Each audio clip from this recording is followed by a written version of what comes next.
ladies and gentlemen, the great Brad Benson.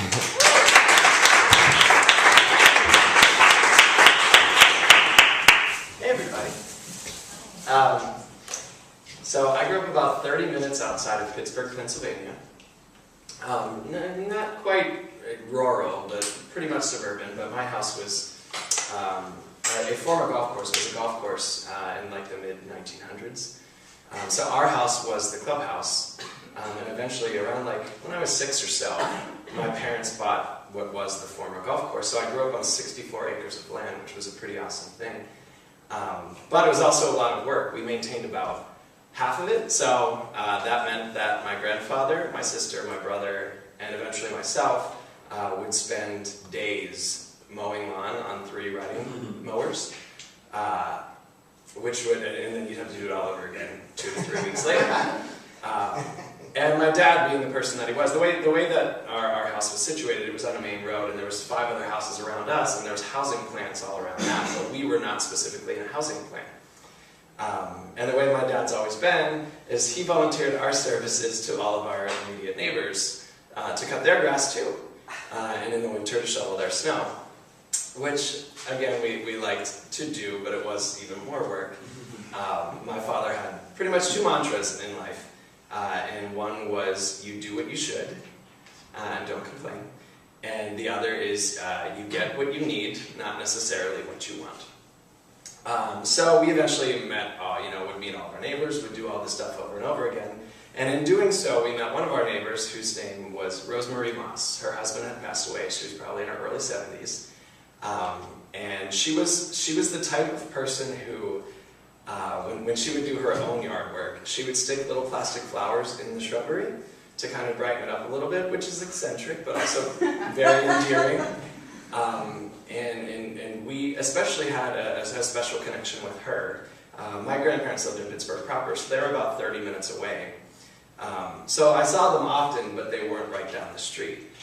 And it turns out that Mrs. Moss's children were slightly estranged as well, so we ended up kind of filling in voids in each other's lives. And eventually we would do a lot more stuff for her. We would cut her grass, of course. She bought a brand new riding lawnmower, specifically for us to use to cut her grass. And when you would be cutting her grass, you'd be out there for maybe an hour. She didn't have a huge yard. Halfway through, she would come out with a tray and a pitcher of lemonade and 2 glasses, and she would insist that you stop and hydrate. She eventually bought a shed to park this brand new riding lawnmower in. So of course my family, we cleared the area of like her backyard to put it, and Mrs. Moss was very hands-on. So if you can picture it, we're all out there like in our scrubby clothes and gloves to avoid poison ivy, and here she comes in pleated khakis, her hair in like a sash, and she's got these big gloves on, and she's right there beside us pulling out those weeds as well. And one thing she always did, she always insisted that you stay for lunch.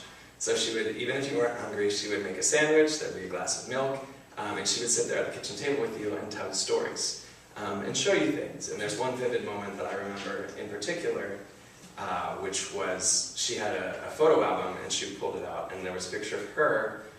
She was a veteran, so in World War II, and there was a badass picture of her in her total her uniform, sitting on a motorcycle, and it was just like such a vivid picture, and she was also the type of person you never left her house without having something.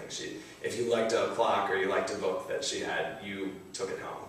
She would always kind of give it to you. So eventually she ended up really becoming part of the family, because there was this connection. You know what I mean? We had this connection. You could see that she wanted this human connection as well. So she would come to our birthday parties. Before my extended family would get to our house, we would always walk over to her house, tell her not to bring anything, not to prepare anything. She would prepare 3 or 4 things, and we would escort her to the house. She would spend time with us, with the family, and then right around 9 or 10 o'clock, we would walk her back to her place. And she was worldly in a sense my family wasn't. Pittsburgh is a great art scene, very cultural. So she would always recommend us going downtown to see a show, or I remember her wanting to take my sister to Washington, D.C. for the day to go shopping. And that's something that my family never did, and my family also, with the, you get what you need, not what you want necessarily. They didn't my family definitely supported me in many ways. But you didn't really celebrate getting straight A's because that's what you were supposed to do. But Mrs. Moss was different. She would gush when she would talk about what we did and what we accomplished, and you could see that it was very meaningful for her to be a part of that. So in 2000 I graduated high school, and in the audience was my immediate family, my brother, my sister, my parents, and Mrs. Moss. So that was very pleasant, very nice to have, or for her to be a part of. And then after that, life changed a lot because I went to college. And even though I went to college in Pittsburgh, now I was the one that was 30 minutes away. So, and in college, of course, I had studies to focus on. I had a whole new group of friends. I had all kinds of things that I was focused on. So naturally, things changed a bit, and I didn't lose contact, but it became less regular, I would say. And probably, it must have been either my sophomore or junior year.